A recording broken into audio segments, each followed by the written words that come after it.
syukur. Rasa syukur Allah Subhanahu wa taala masih menggunakan kita semua untuk asbab hidupnya agama di kampung ini secara khusus. Dan bukan hanya itu, yang Allah Subhanahu wa taala pilih untuk menghidupkan agama di sini itu satu keluarga semuanya. Nizamuddin itu, masya Allah, itu termasuk orang-orang yang Allah Subhanahu Wa Taala gunakan mereka untuk menghidupkan agama dan satu keluarga. Jadi menghidupkan agama satu keluarga ini bukan satu nikmat yang kecil. Ini nikmat yang sangat-sangat besar. Walaupun kita ini menghidupkan agama, orang-orang yang mendengarkan kata-kata kita banyak, tapi kalau istri kita belum satu fikir, itu masalah. Walaupun kita menghidupkan agama, ayah kita belum satu fikir, masalah. Anak kita belum satu fikir, masalah. Saudara kita belum satu fikir, masalah. Dan ini para saudara-saudara semua, alhamdulillah Allah pilih ayahnya, Allah pilih anak-anaknya semuanya. Ini adalah satu nikmat yang perlu disyukuri di zaman yang sudah seperti ini. Ini adalah satu nikmat yang langka. Insyaallah tidak malah. Insyaallah. Teman-teman semua, kerja yang antum buat ini bukan kerja kecil. Kerja yang antum buat ini adalah kerja besar. Perkara itu semakin besar manfaatnya, semakin besar risikonya. Kalau kita jalan kaki ya paling maksimal resikonya keselio. Kalau kita naik sepeda ontel, sepeda ontel apa namanya? Sepeda ontel. Jarak yang akan kita dapatkan lebih jauh, tetapi risiko juga lebih besar. Kalau kita naik mobil bisa sampai mana-mana, risikonya lebih besar. Kalau kita naik pesawat bisa sampai Mekah, bisa sampai Amerika, tapi resikonya sekali jatuh ya innalillahi wa inna ilaihi raji'un. Begitu juga kalau usaha kita ini cuma usaha kecil-kecilan, ya ujiannya tidak besar. Tetapi usaha yang antum buat itu usaha besar, usaha mencetak orang-orang dekat kepada Allah, usaha mengenalkan manusia kepada Allah, dan usaha ini diangkat satu keluarga. Ini adalah satu usaha yang besar dan ujiannya juga besar. Teman-teman semua yang dimuliakan Allah Subhanahu wa taala, ujiannya apa? Ujiannya yang pertama, orang itu kalau berjuang sudah menjadi sunnatullah. Perjuangan itu semakin maju, maka dunia semakin datang. Rasulullah sallallahu alaihi wasallam beliau bersabda, "Mal faqru akhsha 'alaikum." Aku tidak khawatir kalian itu miskin, kata Nabi. Walakin akhsha 'alaikum akhsha an tubsatu 'alaikumud dunya. Yang aku khawatirkan adalah ketika dunia Allah datangkan kepada kalian. Fatanafasuha. Kemudian kalian semua bersaing urusan dunia. Tanafasu man kana qablakum. Kemudian watulhiyakum kama alhadhum. Kemudian dunia itu akan melalaikan kalian sebagaimana dunia telah melalaikan orang-orang sebelumnya. Teman-teman semua mungkin sekarang belum terasa karena santrinya baru berapa? 200. Ini belum nih. Nanti kalau santrinya sudah 700, santrinya sudah 1000, santrinya udah 2000. Semoga Allah tambah terus. Amin. Ini nanti dunia mulai datang. Dunia mulai datang kepada kita, tetapi rizki itu masing-masing. Sehingga di antara saudara itu mesti ada yang rizkinya lebih banyak daripada yang lain. Itu tidak bisa tidak. Orang sama-sama pegawai negerinya, penghasilannya sama, itu rizkinya beda. Ada yang bisa bangun rumah, ada yang enggak. Ada yang bisa beli mobil, ada yang enggak. Itu menunjukkan rizki itu beda-beda.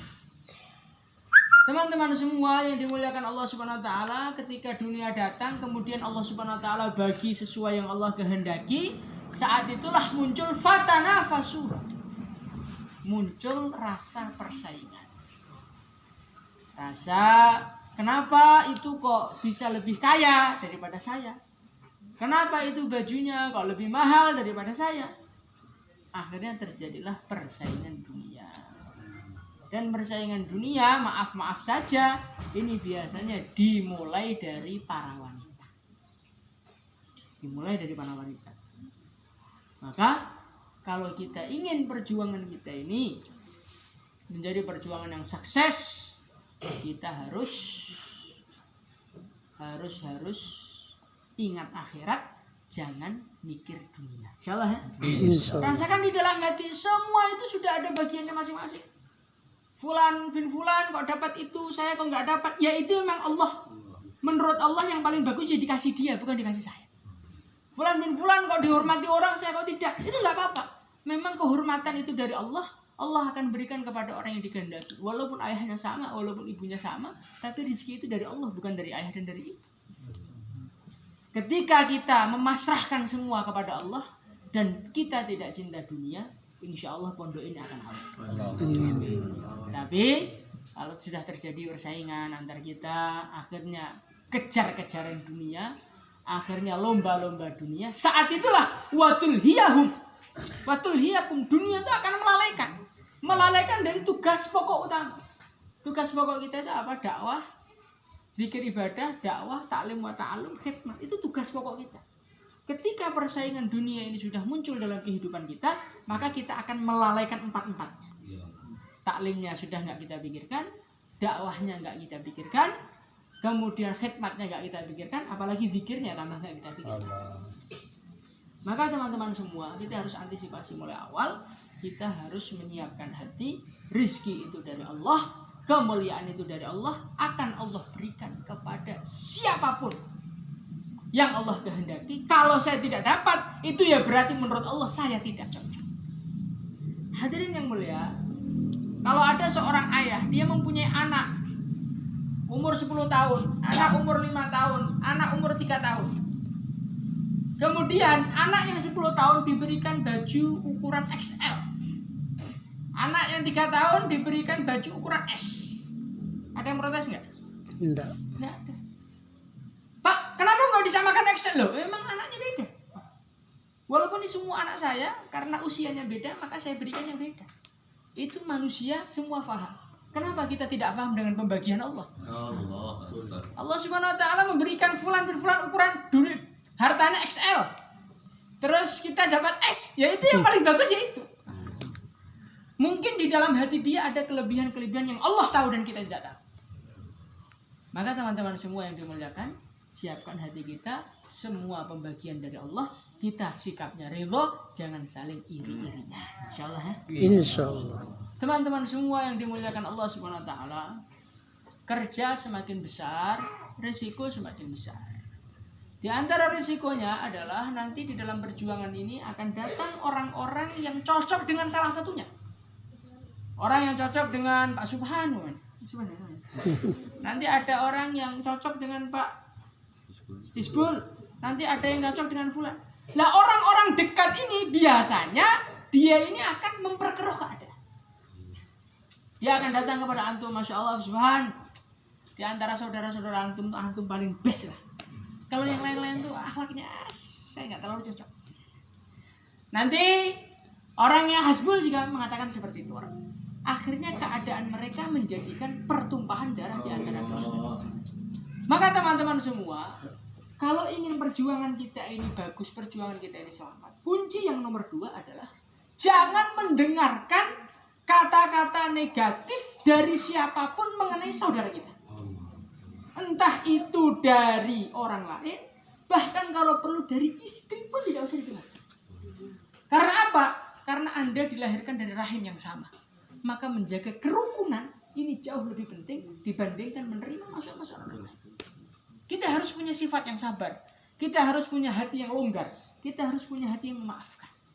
Kalau ada orang ngomong, saudara kamu begini, atau istrinya ngomong, itu istrinya begini, lebih baik kita serahkan sama Allah, kita tetap baik kepada orang lain. Insyaallah ya. Insyaallah. Ini penting sekali karena perjuangan semakin maju nanti akan ada yang terkenal dan akan ada orang-orang yang dekat dengan kita dan itulah biasanya akan merusak keluarga kita. Teman-teman semua yang dimuliakan Allah Subhanahu wa taala. Nah, bagaimana caranya biar kita bisa rukun terus? Caranya biar kita bisa rukun terus kalau kita melihat kebaikannya. Kemarin saya itu habis kurut 3 hari.